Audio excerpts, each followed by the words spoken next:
Hello, my name is Rain and welcome to my channel where I discuss Fantasy Formula 1. In today's video, we're going to discuss what happened in Spa, how that impacts my decision for Hungary, what my team is likely to look like in Hungary, and what my plans are for, well, beyond Hungary, heading into the summer break and the later half of the season. So, if you haven't yet done so, please make sure you like the video and subscribe. It does help me out a ton. I'm trying to hit 5k subscribers before the end of the year. So without further ado, let's get into this video. I'm going to keep it brief regarding what happened in Spa. It's been a bit, you probably know what happened. The sprint was extremely dull. Exciting sprint qualifying with a bunch of top tier drivers, your premium drivers, qualifying low, giving them potential for some high scores in the sprint. The sprint had like 4 overtakes. It was that terrible. And then in the main race, we were expecting rain and chaos, but the FIA decided to delay it by a ton, meaning that it ended up being... It wasn't awful F1 fantasy-wise in terms of overtakes and stuff like that, just because there were a bunch of different strategies going on, or not really different strategies, more like which lap they pitted on. So it made it so that a couple of drivers had some different tires, had some different compounds on at different times, meaning they could do some of those pretty quick overtakes.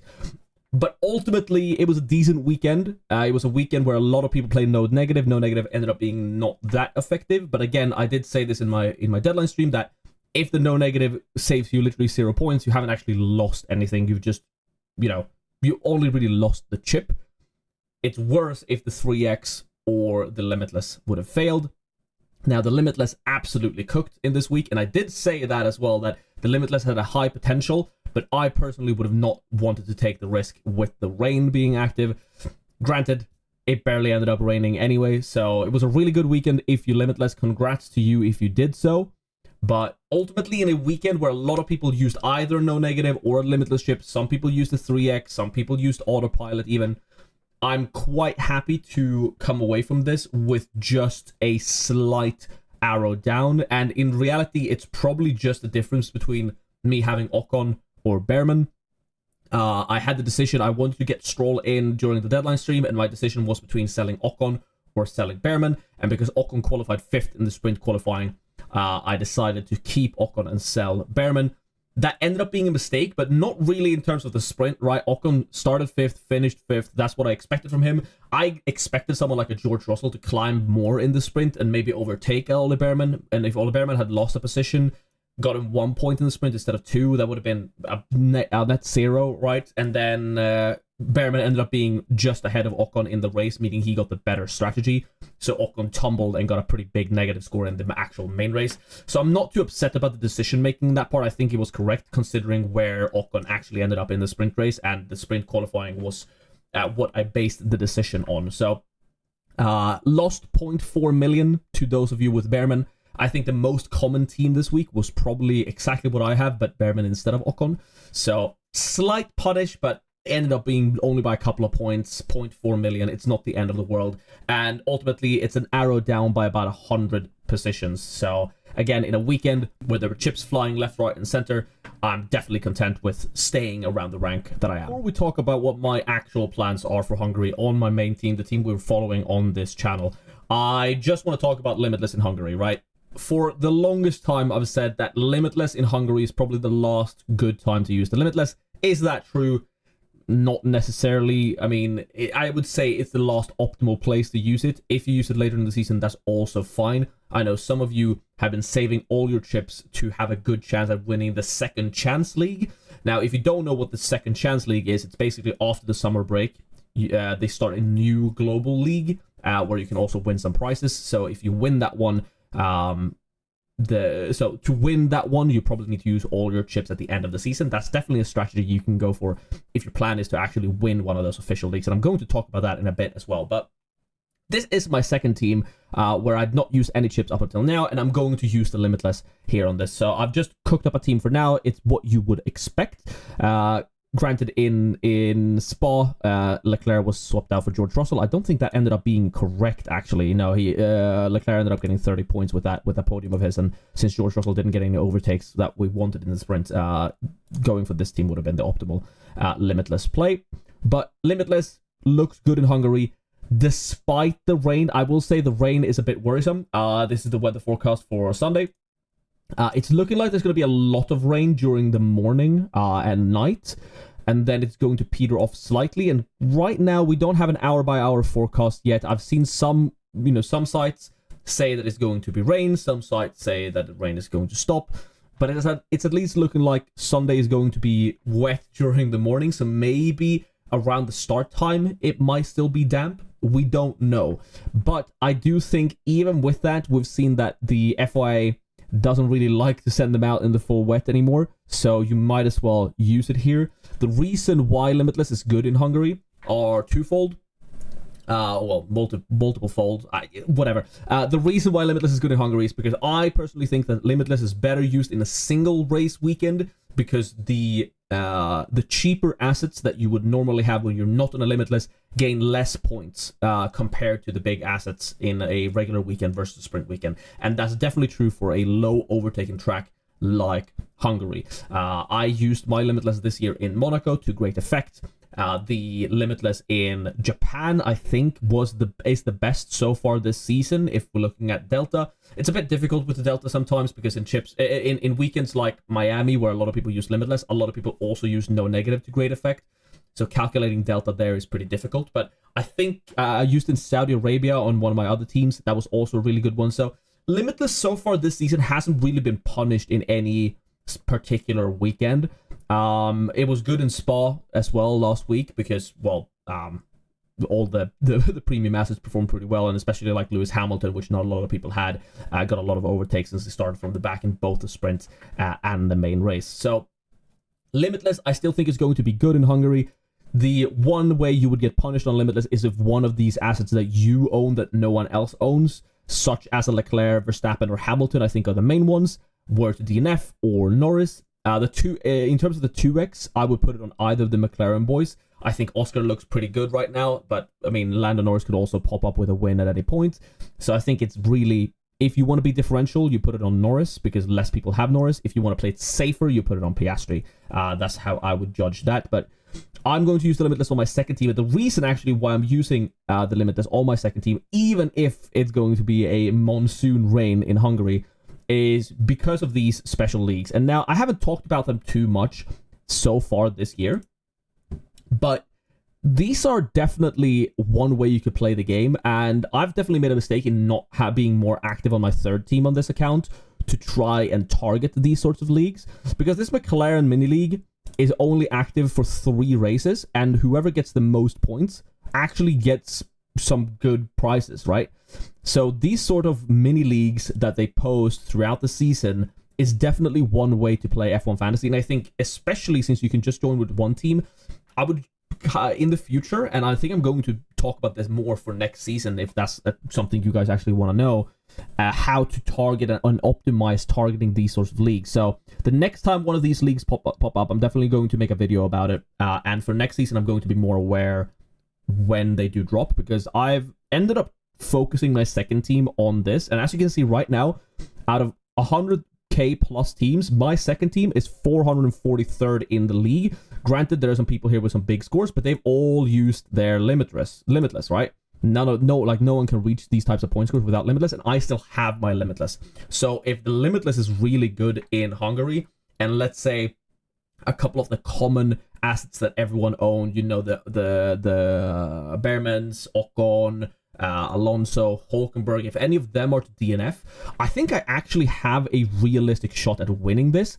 Granted, I haven't had the perfect team. There's probably someone above me who can do better, but I've used my 3x in Spa to pretty good effect. I had Hamilton and Piastri, so that was a really good one. And then I used the no negative in Silverstone and avoided some DNFs there. So this team definitely has a chance at winning this league, and that would be really, really cool to do. So I'm going to keep an eye on this. That's why I'm using my Limitless on this team. 443rd, about 112 points. That's definitely a Limitless delta that is possible to reach in a single race week, especially if, like, Hulkenberg, which everyone who's not on Limitless would have, ends up DNFing, right? So I'm kind of hoping for a Hulkenberg DNF so I can squeeze out a win for the McLaren Mini League. I think I'm going to actually put the 2x for my team, the one that I just showed, right, on on Norris, just to be differential from the people running Piastri, because there's probably people around me who are also looking to use the Limitless in Hungary here. So I'm going to try and win this league, see if I can do it. That would be awesome. But so for next year, and if any of these mini leagues pop up going forward, I'm definitely going to talk more about how you can target them, perhaps in their own separate video. But I just wanted to mention it in this one. Also because I have gotten a lot of questions about Limitless specifically in Hungary, and I do still think that the Limitless is good in Hungary. Again, if you don't want to risk it with the rain, I get it, but we just saw what happened in Spa, so at this point I'm just going to rip it. All right, let's move on to what I'm actually doing on my main team that's not going to use the Limitless, or any chip for that matter, in Hungary. So we have a slight issue. Now, I'm not expecting Hungary to be a high-scoring weekend. I'm expecting less overtakes than what we've seen in the past 5, and I'm expecting less points overall for our cheaper assets that don't actually make it into the points.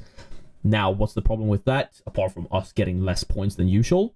Well, the budget builder site on F1 Fantasy Tools is quite worrisome. There's a lot of red here where there was a lot of green in recent times. The only real guaranteed increaser is, again, Nico Hülkenberg, because he's still carrying that 45-pointer from Silverstone around. But apart from that, a bunch of common drivers that a lot of people have in their teams have sort of fallen off. I mean, there's still there's still a lot of DNFs hanging around from Silverstone with all the rookies that DNF there. Bortoletto's high score from previous rounds is gone. A lot of red is visible here, meaning that I don't think there's going to be that many budget gains here, which sort of speaks a bit against the Limitless, I suppose. But again, at this point, I'm just going to use it. And I think if you're rocking Hulk, Stroll, Behrman, Alonso, I mean, you're not getting a better team than that anyway, right? For me, though, who's not using Limitless on my main team, Hülkenberg is the only real must-have, I would say. I think Stroll is also really good, of course, but I don't think Stroll is must-have. Even Behrman, who got 14 and a 7-pointer, need 9 points to increase 0.6. That's quite a lot, and I'm not so sure he hits that unless he actually qualifies P8 or qualifies P20, and there's a bunch of DNFs in front of him. So I think Ocon, for me, with a 4-pointer and a 3-pointer in the last 2 is definitely a sell now. 26 points, 18 points to avoid a drop has to be sold. And for my team, I think Alex Albon is one to target. Again, when Alex Albon is not DNFing, he has been the consistent double-digit scorer this year for F1 Fantasy. I feel like over the course of the season, he's consistently been like 10, 12, 14, 12, 13, 12, 11. Actually, let's go and check it right now and show you that I'm not lying. Here are Albon's scores so far this year: 17, 11, 8, 15, 10, 19, 18, 4, 3 DNFs in a row, 12, 14. So these numbers are really reassuring for Albon, and I'm expecting him to be top of the midfield. He's been driving really, really well so far this season. And again, on a track with low overtakes, you want someone who can qualify high, be like P7, P8, something like that, and stay there. And he really showed that he could do that with Hamilton chasing him at Spa. So I personally really want to get Albon in. I'm not in a position to go for the 2-2 lineup just yet, and I don't even think the 2-2 lineup is that strong just yet either. And I'm making an entire video about that during the summer break. So on my team here, I want to keep Hülkenberg and Stroll because they're the ones that are looking likely to increase.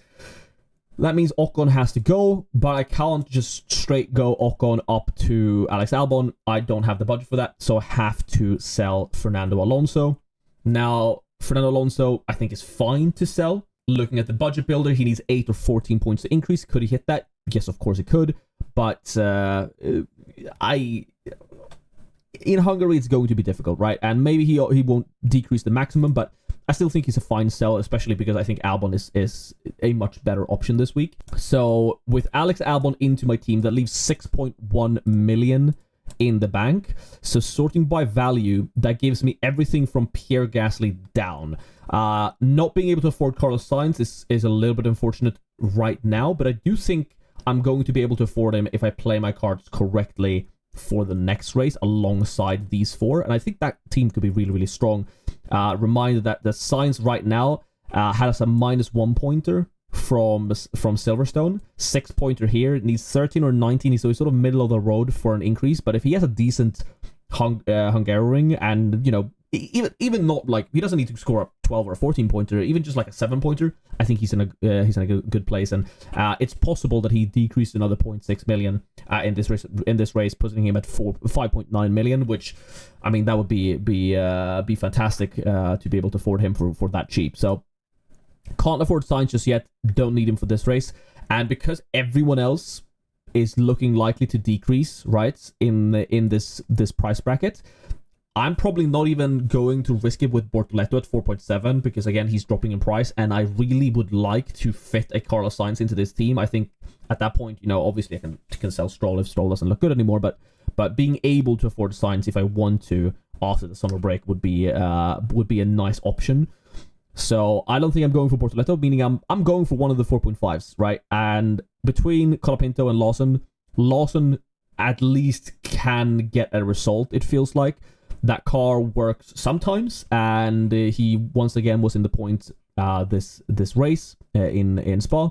So my likely transfer right now is just a straight swap: Ocon, Alonso to Albon and Lawson, keeping McLaren, Ferrari, keeping Hulkenberg, keeping Stroll, keeping Piastri, and continuing on this meta run. At some point, I will want to swap to the 2-2 lineup, but as long as Hulkenberg and Stroll are this good, right, compared to the rest of the field, and they're both at 9 million, right, I'm not really interested in the switch. Kimi Antonelli doesn't look like a good option just yet for his price, and see it's likely to drop further. And at 124.8 million, I'm a bit short of being able to afford something stronger, right? So even something like this, you know, George Russell has dropped in price a bit recently, down to 22.3. McLaren, Ferrari keeps increasing in price, so it's difficult to afford Ferrari in here. With Mercedes, I'm there if I'm running, you know, cheaper assets. I can't stretch to a Hulkenberg here, but I can at least, you know, get a Oliver Behrman or a Carlos Sainz. And this team doesn't look bad if Mercedes improves after the summer break. But if I'm going to keep rocking Ferrari here, I'm not quite there. I would need Bortoleto to decrease, and I would need myself to increase. I would need myself to gain another, 0.8 million, right? Bortoleto decrease, and I gain 0.8 million. Yep. So I'm close, and I am keeping an eye out for when this team is possible. I'm also keeping an eye out on how to switch to it, right? Because with all of having, you know, a multiple more expensive, budget drivers, premium budget drivers, I suppose, in Hulkenberg, Stroll, Ocon, Albon, which I'm switching in. That means there's more transfers for me to get to the 2-2 or the 4A lineup, right? But since I'm doing Ocon and Alonso down to 4.5, I already have one of the cheaper guys, meaning that I have 3 free transfers. I use 2 now. That leaves me 3 transfers after the summer break. And if I were to gain 0.8 million and, you know, Russell drops in price, which looks quite likely, I can then do a triple move for Sandford to do this, and this. Get George Russell in there, and then just rock Colapinto, or if it's Bottas who comes in after the summer break, we don't know yet, and Bortoleto, and that is looking pretty good. No point hits, and I get to the 2-2 lineup that I actually want to get to. Sure, I have to have super cheap, budget drivers, but that's totally fine. I would definitely be okay with that. And then also, if it's like, oh, you need to have a Hulkenberg because he's still, you know, getting podiums or whatever, you could always rock with Kimi Antonelli instead of George Russell, and suddenly that frees up a ton of funds, and I can already run this team, right? I'm just not interested in Kimi Antonelli right now because he's, you know, literally at the bottom here, but he got 21 points, which is pretty good. So as soon as this DNF is gone, he could actually be an option after the summer break. So that is my plan right now. Switch to Albon and Lawson for this week, and then after the summer break, assess Kimi Antonelli and George Russell's results in Hungary, and then probably that will be my switching point, either to the Russell team if there are no real must-have budget drivers anymore, such as a Hulkenberg. But if I still need a Hulkenberg or a Behrman or whatever, one of the more expensive ones, I could do with an Antonelli if he has a decent Hungarian performance. So all of that within free transfers, looking really good. Still trying to push for a top 1k finish. It's going to be difficult, but I think we can do it. Thank you so much for watching this video. I'll see you in the next one. Deadline stream on Saturday. Do not miss it. 2 hours before the deadline. I'll see you there. Thank you so much. Remember to like the video and subscribe. Goodbye.